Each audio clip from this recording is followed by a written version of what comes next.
Wheelove fire alarms.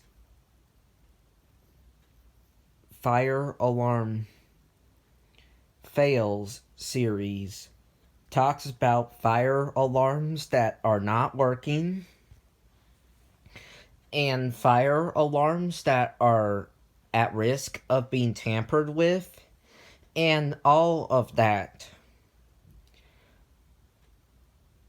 Thankfully, my school has not had anything submitted to the fire alarm fails category because all of the fire alarms in my school are in working condition.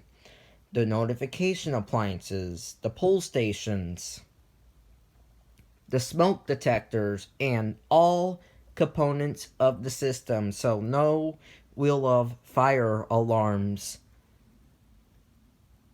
reporting on any of the alarm fails in my school. Good.